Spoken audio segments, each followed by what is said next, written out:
Hello everyone, welcome back. So in the previous video, we had successfully linked our iOS application to Firebase. And now in this video, we are actually going to work towards actually linking our Android application to Firebase.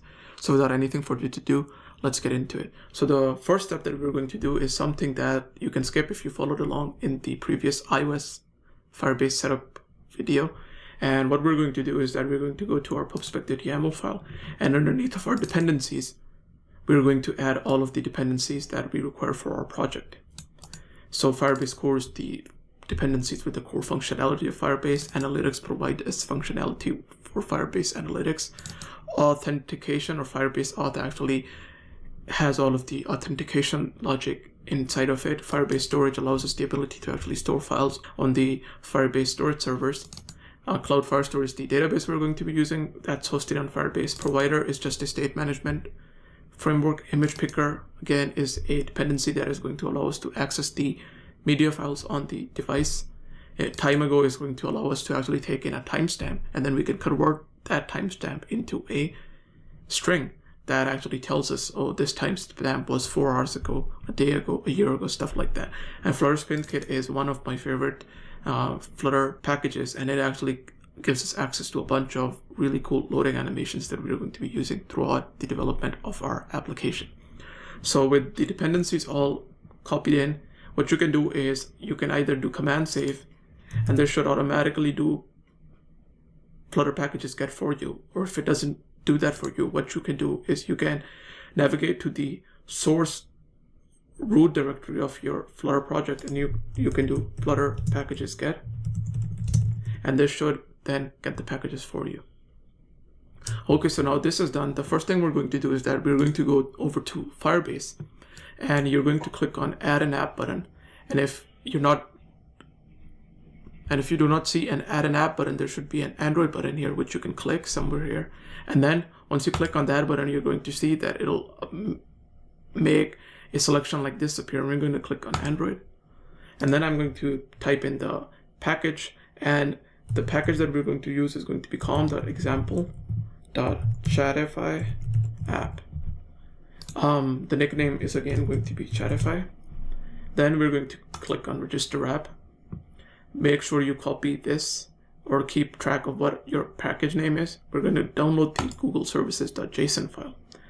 And then I'm just going to go to my downloads folder. I'm going to drag over the Google services.json file. You can click on next. What I would like you to do is actually follow along with this step, because these steps do actually translate to Flutter too. So the first thing we're going to do is that we're going to go to our Android folder, and then we're going to click on the build.gradle file. And then we're going to go back and we're going to see that Google exists. So yes, it does. For the repositories under all projects, Google exists, so it does. And then we have to copy this line, so you can just click on this icon, it'll copy that to your clipboard. You can come back and paste it under dependencies. Once that is done, you can do command save.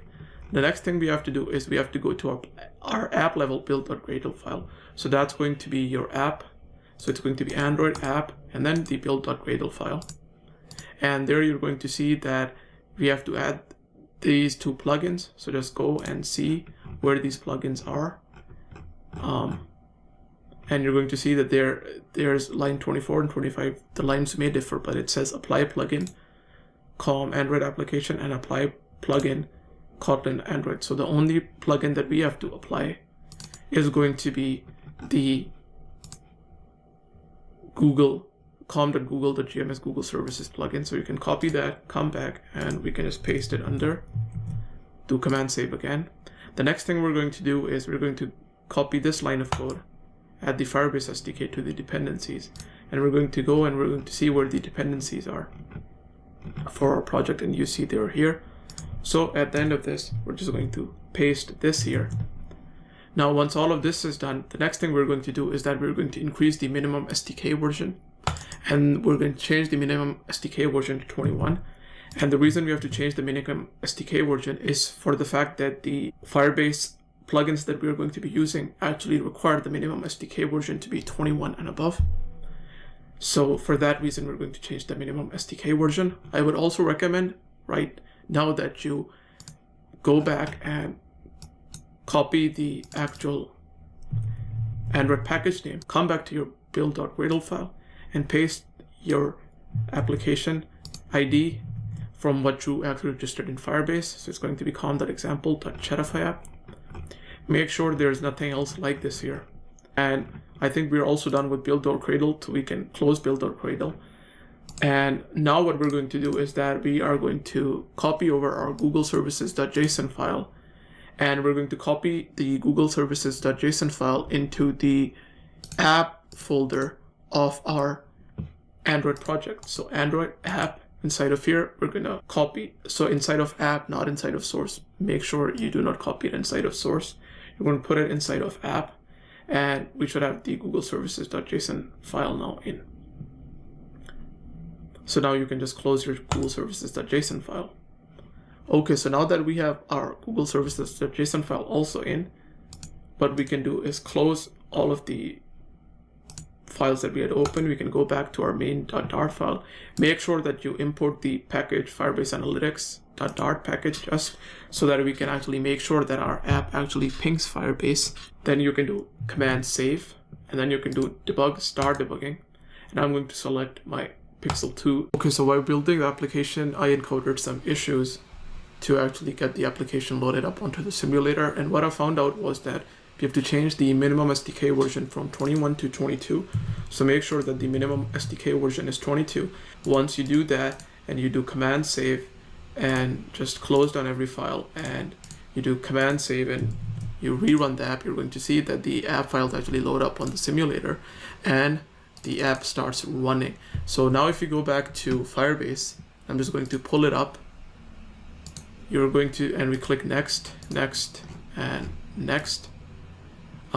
It'll say that congratulations, you've successfully added Firebase to your app. And the reason why this works is because we've added this import statement that actually imports the Firebase Analytics package. And what this does is just initializes the analytics functionality for Firebase and then pings the server, and Firebase knows, oh, I've been pinged by an Android app. And then it says, oh, congratulations, the app has been linked. So with that, I'm going to end this video here, and we have successfully implemented Firebase inside of our Android application for Flutter. So with that, I'm going to end this video here, and I'm going to see you guys in the next one.